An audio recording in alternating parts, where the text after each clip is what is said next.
Two pairs of red eyeshine reflect from the shadows cast by a dense canopy. The silhouettes stick to the cover of the dense tree ferns. Rain drums all around, with added cover of their footsteps granted by the babbling of a nearby creek, made flush with the proceed of earlier storms. Insects and birds sing in the distance, but the immediate area is in hushed anticipation. A break in the canopy reveals the speckled bodies of two young theropods, Tenir'ha and Baru. 3.5 years have passed since their introduction. Briha's holler has gotten crowded. Each year, a majority of her clutch has survived. There have been losses, but she now has 16 young, from 6-kilogram hatchlings to Shiraxa, who weighs 600 kilos and stands 2 meters tall at the hips. Our twins, Tenir'ha and Baru, are the only survivors of their clutch still in the holler, but at 170 kilos, they are now well past their most dangerous years. Shiraxa has driven out the cockatrice that lived near the holler, who now live upstream, downstream, or on the other side of the river, making the older chicks safer. There's now little in their home that could pose a threat to Tenir'ha and Baru. Our twins, in turn, have slain most of the surviving nest raiders like fishers, foxes, and monitors in the holler, so Briha's last 2 clutches have been particularly successful. In this way, while Zentaur are not as attentive parents as Uktan, they still benefit from their young sticking in the general area. Briha hasn't fed our twins much in the past 2 years, but she sometimes lets them pick over a carcass. Briha keeps away threats to Shiraxa, who in turn protects the older chicks, and so forth. The reproductive strategy of Zentaur takes a long time to succeed, but once this machine is running, they can quickly dominate an area. Our chicks have graduated from tiny multituberculates, rodents, and songbirds. Even the pheasants and hegetrotheres are now only a fleeting snack. Their staple is the mossback grouse drake, a highly abundant resident of the valley and its hollers. Today, however, the young hunt trident deer. These cervids are migratory. In the late spring to early summer, they wander up the valley to the highlands to fill up on grass and give birth. Once the rainy season concludes in late autumn, they mate, then wander down to the lowlands and enjoy a feast, as a lot of their competition clears out to forage in the more abundant coastal forests. As the wet season has just begun, the deer are migrating up the valley, stopping in the hollers to feed. They smelled Briha in her holler, so have taken other routes. A neighboring holler, too narrow for the resident theropod, is a perfect opportunity. Our chicks waited for them to pass and now follow, so they don't have as much fear of their own scent revealing their location. These basic lessons in how to approach and tackle a wide range of prey will be instrumental to their instruction as they grow. Up ahead, our 2 hunters hone in on their quarry. This is a bachelor herd.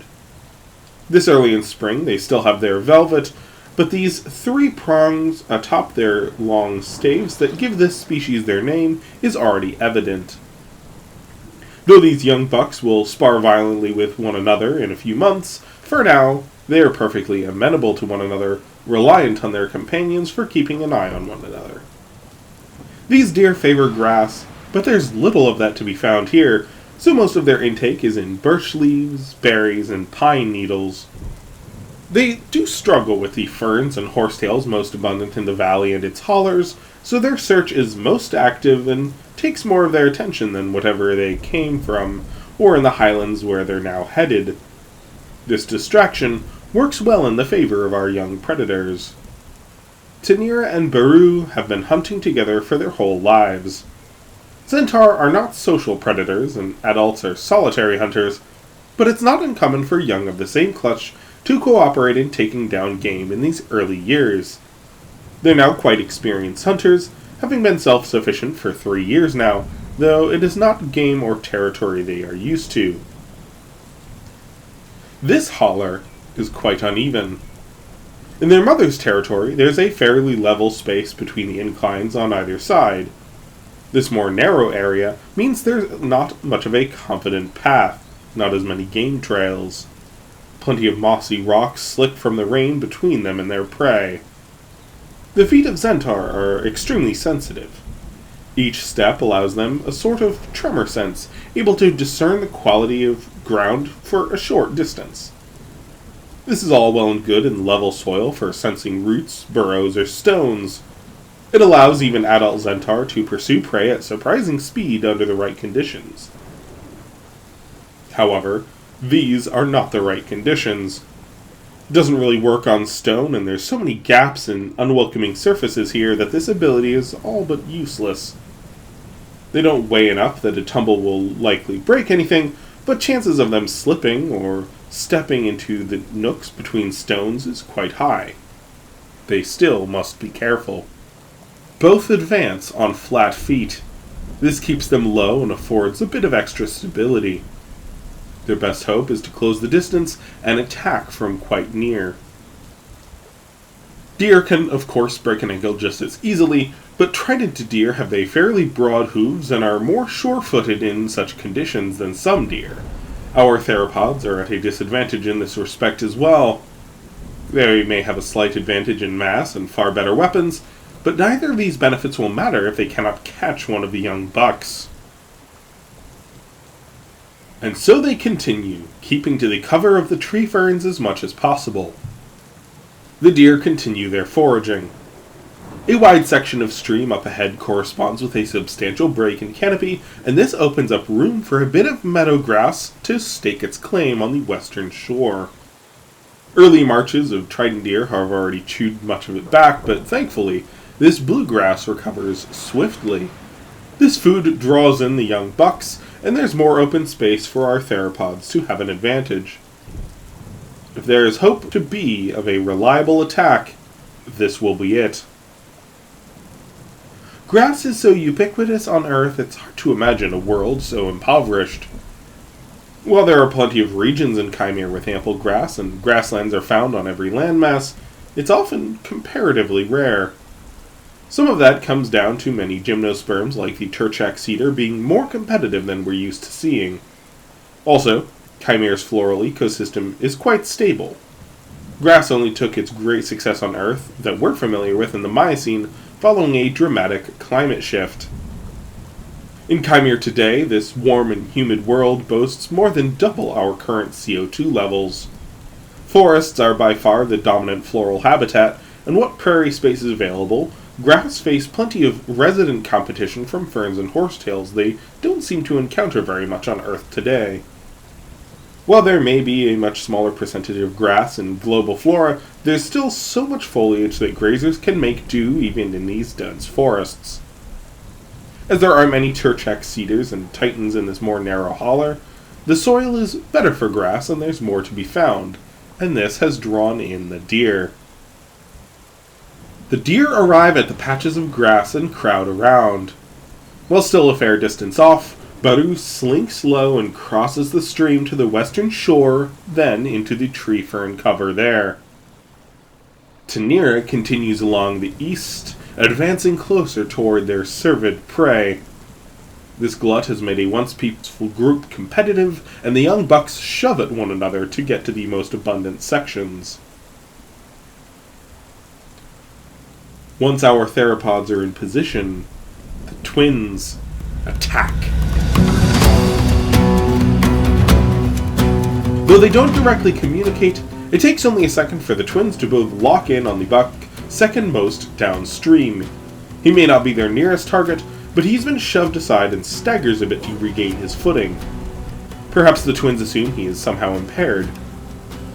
Whatever the reason, they ignore the larger buck closest to them and launch toward the same target. Tenir'ha has to cover 5 meters of shallow stream. This rush makes the group scatter.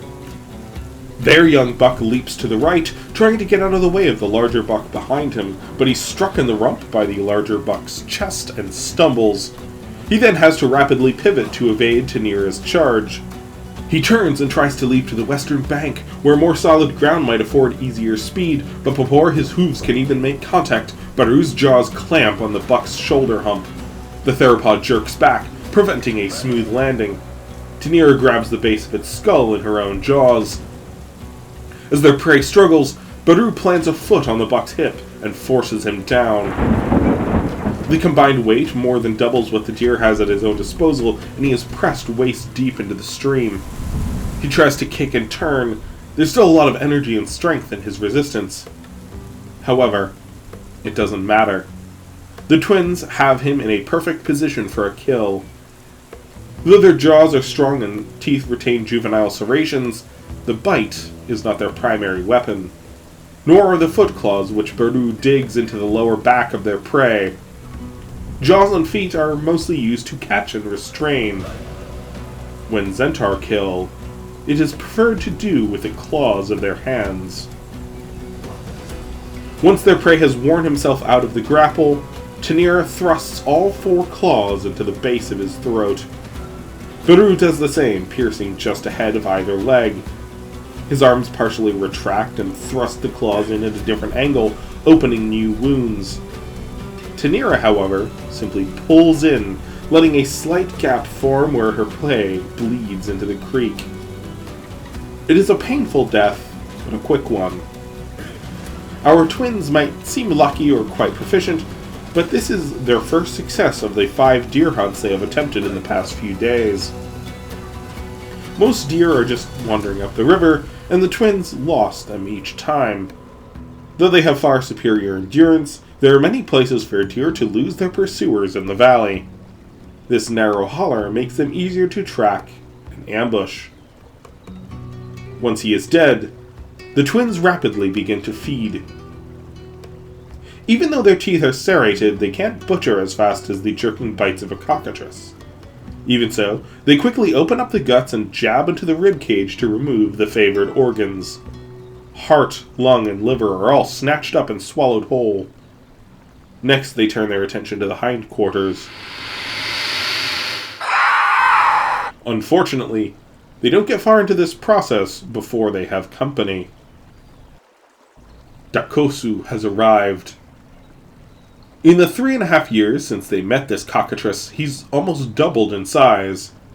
Now he's not much lighter than our twins, and very large for his kind.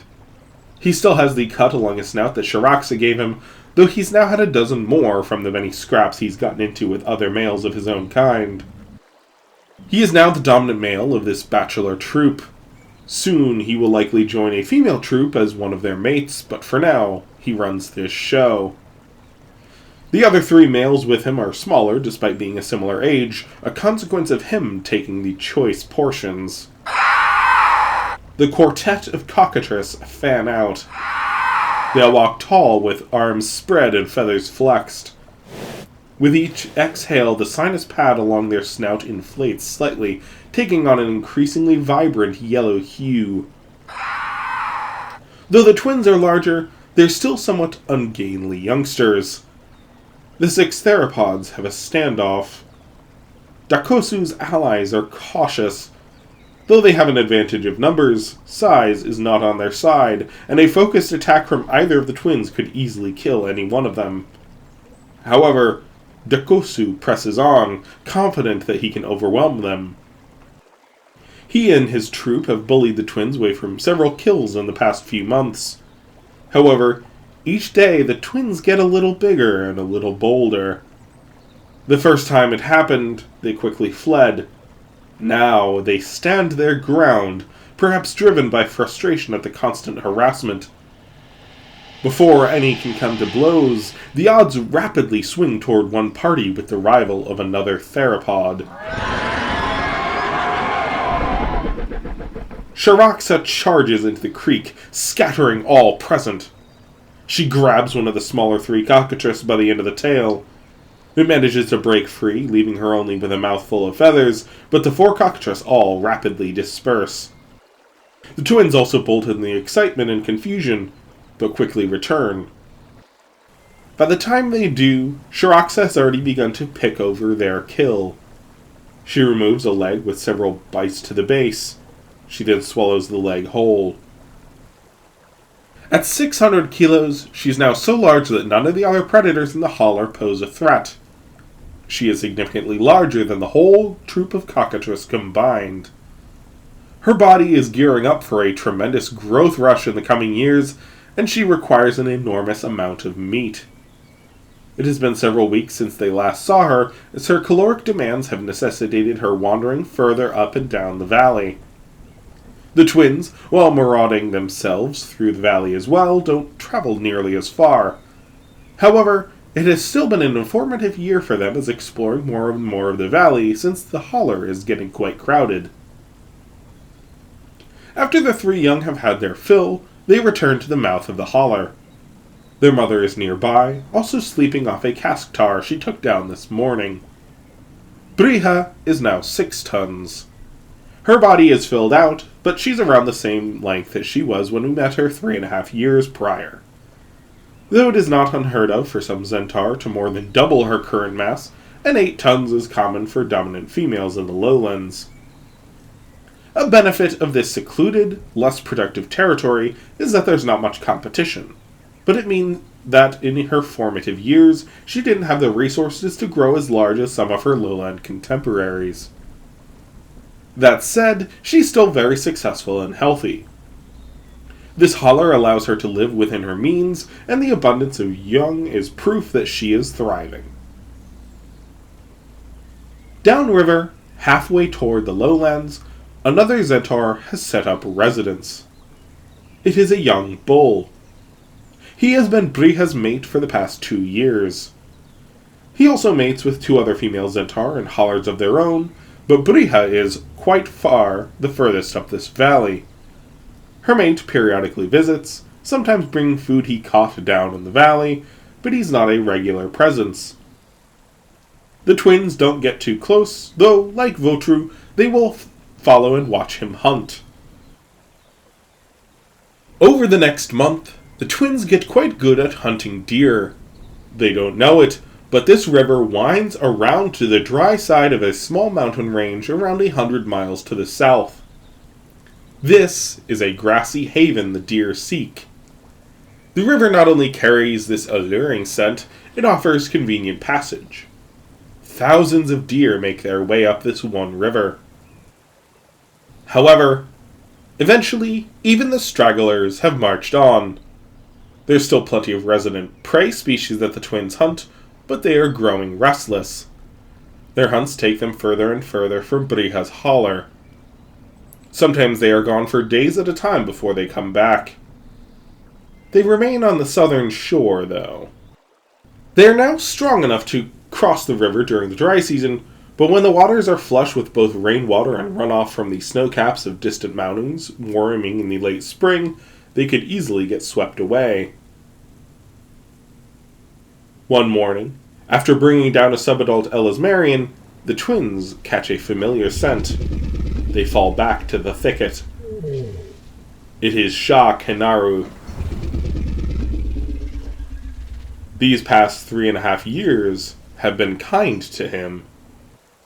Though he yet bears proud scars from his near-fatal encounter with Votru, the Titan has an even stride. He has gained 4 tons. 21 tons is still far from competitive size to dominate nest sites, but he is well on his way.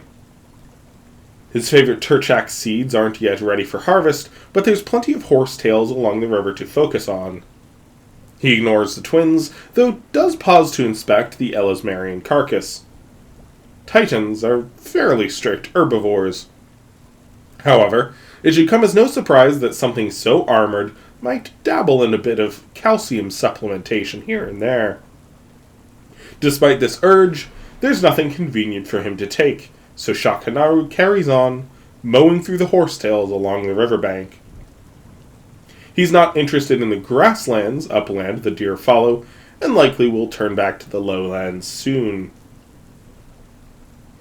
On that same day, another herbivore they haven't seen in years marches along the northern shore. Olifants. These gomphotheres are browsers, favoring broadleaf trees but will supplement with conifer needles and grass.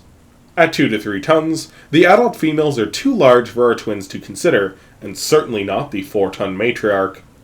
However, the 3 younger calves in the herd are viable targets to Shiraxa. Their elder sister is now approaching 700 kilos.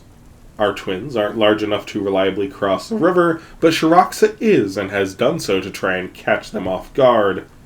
She remains downstream and downwind. From her own experience, she knows olifants have an extremely keen sense of smell. Their trunks are raised, and the enormous matriarch routinely checks behind them as they march along the riverbank. She may not smell Shiraxa, and Briha's holler is now downwind, but the old Proboscidean is still cautious. Zentaur are the only predators in these lands large enough to threaten a healthy adult olifant. She has witnessed several of her kin slain. She knows their tactics, and is fully aware of the strong wind flowing with the river, providing cover for a rear assault. Remaining near the shore means there is not much foliage to hide amongst, but she's keeping an eye out for Briha. Even as Shiraxa closes the distance, the matriarch doesn't seem to notice her. She spots the twins, though, still lounging by their Elismarian on the opposite shore. The matriarch grumbles a warning at them, but neither young theropod moves. They aren't asleep, but are indifferent to the idle threats of a grandmother separated from them by 40 meters of running water. Once she's only a dozen meters behind the herd and under the cover of tree ferns, Shiraxa charges. The vigilance of the matriarch, however, has paid off. She trumpets a warning before Shiraxa can reach the nearmost calf. Olifants are faster than elephants, and while they might flee as adults, they are no match for an 8-year-old Zentaur. They must fight. The mothers already have their young close and turn to face the attacker. Though Shiraxa's initial charge was silent, now that her cover is blown, she unleashes a scraping, harrowing cry.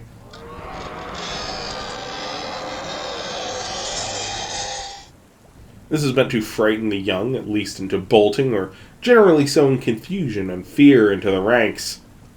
She mock charges thrice, each time stopping just a few meters ahead of the herd, then falling back. Though she has great advantage in speed, agility, and weaponry, even the younger cows are still double her mass, and she knows the older females will easily break her if she's caught. Her best hope is to wound one of the younger ones, then retreat, so they might perish from their injury. However, despite her best efforts, the formation holds. The matriarch circles around her family, skirting the riverbanks and confronting Shiraxa. Most adult cows have at least a pair of upper tusks, if not 2 small lower ones, but this matriarch has 4 long tusks rivaling many bulls. With this armament she advances, opening her jaws so the young Megaraptoran is faced with a phalanx of ivory. Her 2 upper tusks are blunt from use, but their thrust will still bruise and break bone, and her lower tusks are sharp and ready to pierce. More than these, however, is her size. The tusks are intimidating, but her best weapon is by far her superior mass, and if she's able to shove Shiraxa down, the theropod will be an easy kill. Shiraxa knows when she's been beaten. She's hungry, but not desperate. Before the matriarch even gets close to striking distance, the young theropod turns and flees. The matriarch pursues her for a dozen strides before turning back to her family. She knows that Zentaur this age sometimes hunt in packs. Not this time, however. As the months go by, our twins continue their growth. Tenir'ha is slightly larger, owing to her greater aggression at shared kills, but both are a healthy size for their age. They mostly hunt Elismarians, the most abundant prey in their size range. However, fish and caiman make up an increasing percentage of their diet. Despite an early prosperity, the rains cease early. Normally, this could be expected for only a few storms to carry late into autumn, but this last storm was in midsummer, with only a few showers riding up the valley. At first, this early dry season is to the advantage of our young predators. Zentaur of this age are extremely swift, and their endurance far superior to most mammals and ornithischian dinosaurs, thanks to their specialized unidirectional respiration. In this more open thicket, as plants dry up, they actually have an easier time finding, chasing, catching, and killing game that they used to have ample cover. The deer march back down the lowlands, affording plenty of meals for our twins in this journey. However, by early autumn, the game has become scarce. The twins have to wander ever further to find a meal. Thankfully, whenever they return to the holler, they gobble up potential threats, so their younger siblings are safe, but their mother is struggling to find enough food. She also needs to wander out of the holler now and then. The occasional wandering megafauna offer respite, but she is getting ever hungry. Now is when she should be fattening up to call her mate, but instead, she's barely getting by. Opportunity comes in the form of the olifant herd moving back down the valley. Brija smells and hears them approach and crosses the dwindling river to position herself in the foliage of the northern bank. Unfortunately, the herd is facing downwind, and the matriarch is on high alert. While they don't smell her, they are looking in her direction. Tenir'ha and Baru are nearby, also crouched in the thicket of the southern shore. Shiraxa is also lying in wait a bit further upstream. It's not a coordinated trap, but they are well positioned to strike. As ever, the matriarch leads the march. Though the fresh scent of their current positions evade her, the matriarch can still smell the regular scent markings, movement, and scat left by the predators. She is, of course, on high alert. She guides her family down into the northern riverbed. Yes, it might be easier to defend against one of the valley walls, but there's so much cover the matriarch decides it's safer to have room to see.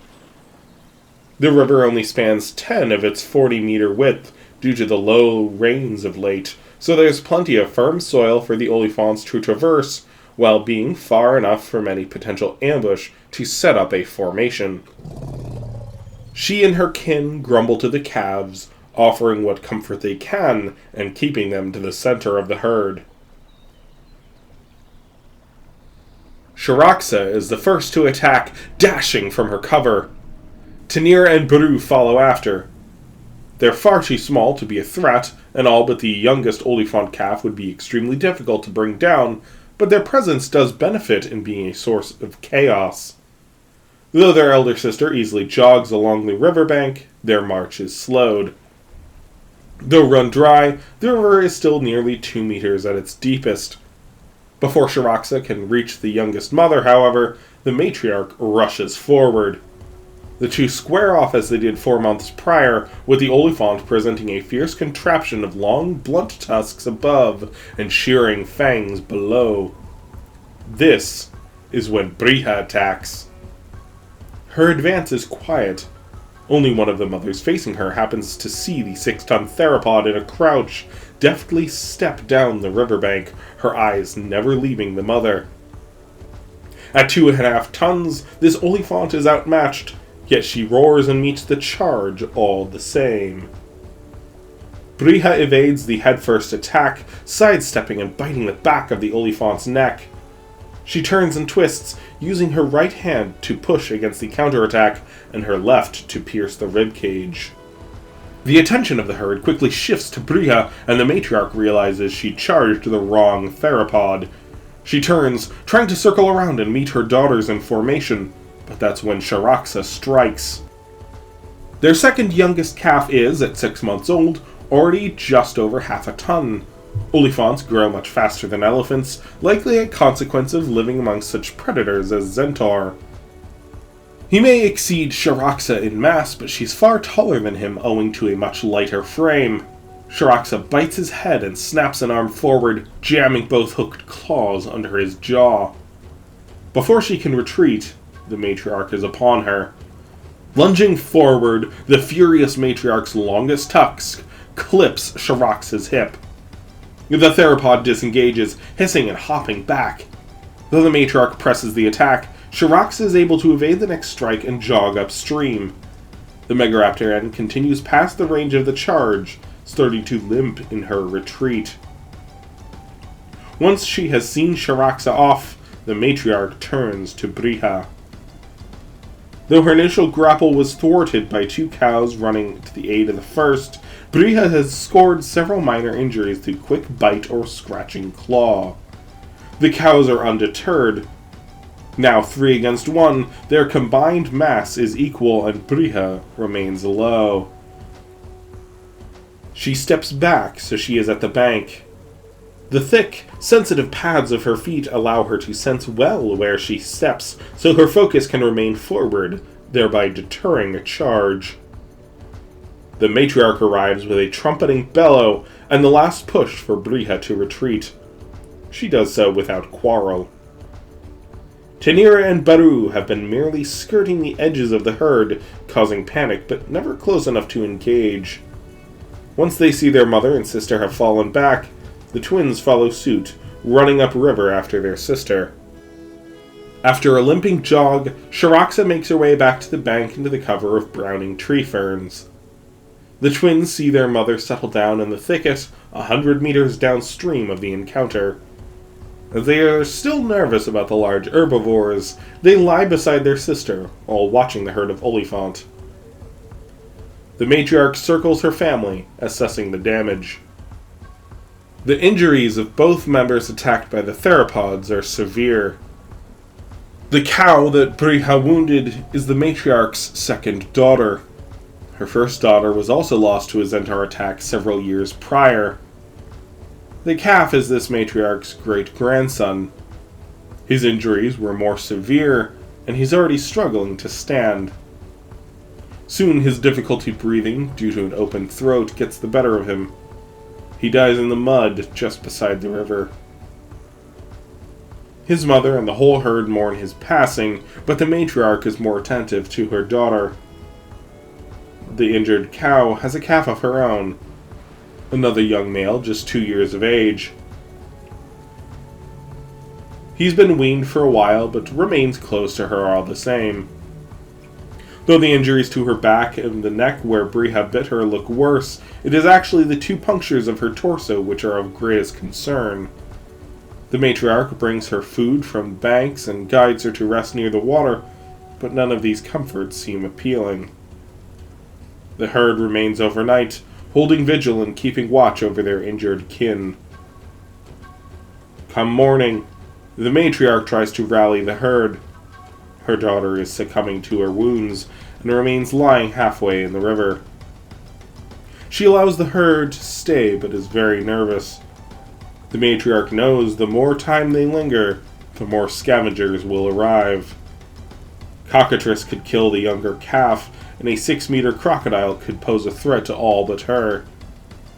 She keeps a comforting presence to her daughter, but the matriarch knows the smell of infection. She knows her daughter's chances don't look good. Shiraxa isn't looking a whole lot better. The matriarch's tusk that struck her hip left a fracture at the top amidst muscle attachments that means each step she takes, she pulls a little bit at the bone. Though she keeps composure, as a predator who does not wish to draw the sort of attention that comes with an injury is wont to do, she is in a great deal of pain and remains lying down. Normally, Zentaur sit and sleep in a crouch, resting on their pelvic boots. Such a position would be incredibly painful, so she lies down on her right side, letting the injury rest. Overnight, it becomes quite swollen. She cannot stand. Tenir'ha and Baru investigate their sister. She hisses and snaps at their approach and prodding. There's no malice in their inspection, they mean her no harm, but it still hurts and makes her defensive each time they poke at her. Her having to shift to shoo them away only increases her pain and aggravation. The twins eventually leave her alone and watch the olifants. The matriarch keeps vigil, standing over her daughter as she bleeds into the river. She stamps and trumpets at the shapes in the water. Though the calf and other members of the herd keep close and offer comfort, the olifant cow does not respond. She dies that afternoon. Even so, the matriarch refuses to relent. Tenir'ha begins an approach, but the olifants drive her back and force a retreat. In the early evening, Tenir'ha and Baru jog a little closer, but they are also driven off by one of the older cows. While they are away, Sharaxa has visitors. Dakosu and his smaller cousins have advanced. While they would never dare challenge a theropod almost 8 times their size and good health, with her swollen hip making it painful to stand and the smell of her infected wound, she's suddenly become a viable target. The 4 male dromaeosaurs are joined by a troop of 7 females they were courting. Together, the 11 cockatrices close in on their new target. Sharaxa hisses at them, but her threat is weak. She rears up slightly and brandishes a clawed hand, but that and her jaws only cover her front. Dakosu pecks at her hips, testing her defenses. She turns and bites at him, but the motion rolls over her injury and she cries out. A wild kick from her good leg is strong, but he effortlessly hops back. One of the female cockatrices nips at the base of her tail. This time, Sharaxa's retaliation is especially feeble, as any rotation puts weight on her injured hip. She can't move her left leg now. After circling around, Dakosu hops upon her chest. Both of his killing claws pierce. They're shallow, more intended to anchor than maim, but it contributes to her stress and agony.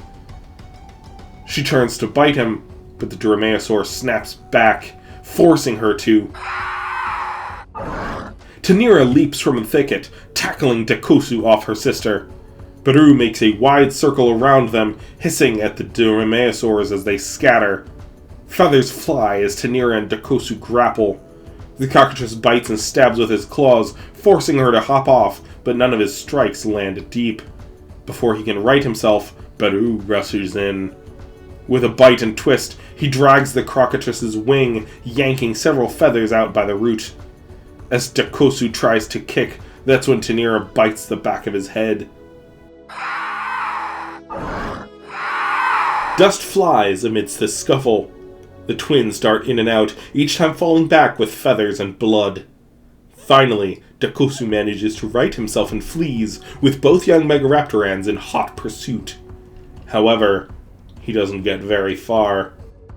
The twins return shortly. Both have bloodied snouts. Their rival is severely injured, and even if left to his own devices, will likely perish from his injuries. However, our twins don't kill or eat him. They don't seem interested. Dakosu's kin don't share this sentiment. Soon, his cries ring out in the night as the other cockatrices converge to feed. Once the dust settles, Tenir'ha and Baru have sat on either side of their elder sister. Sharaxa is still on the side of her injured hip.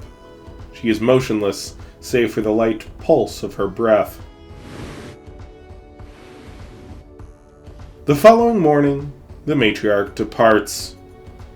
Vultures, pterosaurs, jackals, and cockatrices are all circling, and there's dozens of caiman and several crocodiles in the water. She also knows the Zentaur are close. Her family keeps pace, though they all walk slow. Before the cockatrice and other scavengers can approach, Tenir'ha marches from her cover downstream. She plants a foot on the torso of her kill and digs in.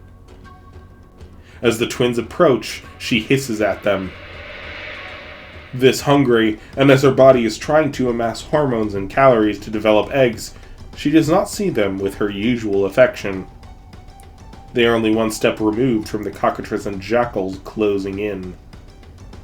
However, there is another carcass. The twins indulge in Shiraxa's kill, taking the organs of the chest cavity first. That night, the killer of this young olifant is nowhere to be seen. Come the following morning, however, Shiraxa does limp out and drive off the mob. There's not much left after her siblings and the scavengers had their due, but there's enough bits that she's able to pull together a meal to tide her over. Once she packs it in, she limps around her mother and continues downstream. Zentaur are highly resilient animals. Shiraxa is in a great deal of pain, but the worst has passed. As long as she can make ends meet by scavenging over the next few days, she should recover. Considering Shiraxa will soon be larger than any other predator species on the continent, her chances are good. Baru and Tenir'ha instead find themselves frequently marching up the valley instead of down toward the lowlands. Their older sister may have followed the olifants downstream, but our twins instead follow their noses. She might surmise that the olifants are headed to more reliable pastures, but Tenir'ha and Baru smell game upriver. Though they return to sleep near their mother's holler after their first few excursions, eventually they strike out and don't look back. There's a reason Briha's holler is the Zentaur territory furthest up the valley. There's not a whole lot of game to be had further beyond. Yes, Zentaur and Baru wander upland during the dry season to forage, while the lowlands have become more competitive, but neither species is common in this particular valley. They're also frequently deep in narrow hollers, positioning themselves in ways that they can easily defend themselves. Our twins aren't large enough to tackle either species, so that's not much of a disappointment. They're more interested in jacketed Runen Drake Elasmarians anyway, which are especially abundant in these higher elevations. The twins aren't good climbers, but the drakes must drink, so there's opportunity down toward the river. The river is also a bounty of fish. As the river shrinks, many fish get trapped and are easily caught and killed. The twins also hunt caiman, though their light frames mean a bite from even these small crocodilians can be dangerous.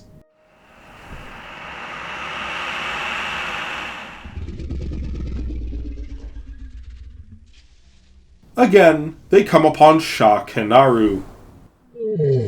In the onset of the dry season, he has begun favoring Turchak cedar once more, feeding on the abundant cones and pruning the lower branches.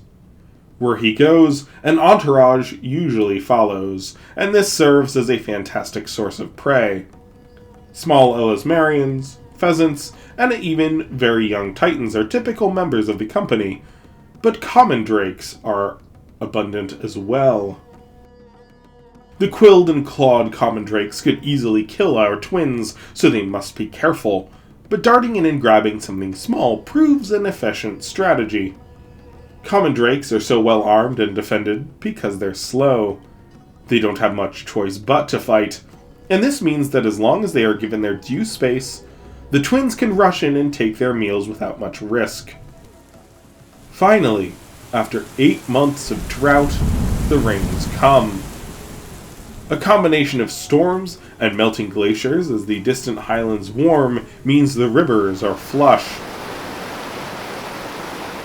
Our twins enjoy an abundance of trident deer to hunt as they come up the valley once more. At 5 years old, our twins now weigh around 250 kilos. They're now large and fast enough that even adult deer are reliable targets, though an abundance of young calves born in the highlands are more appealing. Over this wet season, they grow fast on a diet almost exclusively of trident deer. There are no other Zentaur in this region. While there are a few Sulan big cats in this environment that follow the deer up the valley, the other carnivore that most catches their attention is a form of very large primate which smells vaguely like the macaques they're used to down in the holler. These primates do hunt, but mostly they wait until the twins or Sulan have had their meal and then close in to gather up the remains. The twins are of course defensive at first, hissing and snapping at their approach, But once they learn these strange creatures wait until the predators have had their fill, they quickly grow to tolerate their presence. After all, this region has a tremendous abundance of food. They wouldn't want to scavenge an earlier kill anyway. They do sometimes follow the primates out of curiosity, but the fires they make to process the carcasses make our twins wary, so eventually, the primates fade into the background of the twins' awareness. These are one of Kaimere's many human species, Homo altus. While there are several civilizations, complex languages, and sophisticated tools made by this species, this particular family is quite content to lead simple lives in the frontiers here beyond the known world. Here in the highlands, there's enough for them to get by, especially preserving some of the surplus venison they collect in these months. Especially once the Sulan depart, there's not many threats in this area. It's a peaceful life for the most part, especially while living in relative harmony with the local predators. They're not used to Zentaur, and indeed the children of this group have never seen one, but once these two great predators come to an understanding, they leave each other alone. Soon, they know the deer will leave, and lingering predators might become a threat once the abundance is gone. With this in mind, the humans kill a few extra deer, then retreat to their lodgings higher up the mountains to wait until the predators depart. By the time the rains cease, our twins are now each over 300 kilos. In late autumn, after mating, the vast herds of deer circle back and begin their migration down the valley toward the lowlands. This march down the valley brings our twins home. Their mother's next clutch has just been laid. It was her largest yet, 9 eggs, as this past wet season was very kind to her and her mate. Tenir'ha and Baru remain with their mother for a few days, sharing brief moments of affection with her and their youngest siblings born at the beginning of the wet season, but soon they choose to continue after their now favored prey. Their young siblings, born the year below them, are now 200 kilos, large enough to keep the rest safe from any nearby threats. 4 in number, this cohort is more than sufficient to keep the cockatrice troops far from the holler. It also doesn't hurt that their mother's mate, an 8-ton bull Zentaur, regularly patrols the valley. The trident deer continue on, and our twins follow.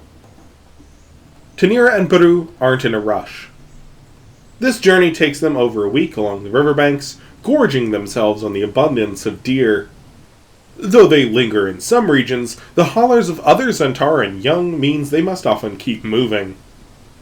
Eventually, though, the herds reach the lowlands. With their latest kill, our twins sit atop a hill at the bend of a river, looking out over the vast forests and basin swamps below. They may not know it, but they are on the eve of a formidable introduction. The past few years, our twins have gotten used to being among the top predators of their environment. Life has at times been hard, but generally they have been safe. This precedent ends now. Where they're headed, they would be wise to lay low. Yes, in these lowlands, there's a lot more game to hunt, but that bounty is not without competition. Their next few days will be vital in testing their understanding of their place in this world. Will they apply the lessons of the holler and succeed as young hunters, or will their stories end as footnotes, the next meal of a dozen larger killers? This is to be their graduation.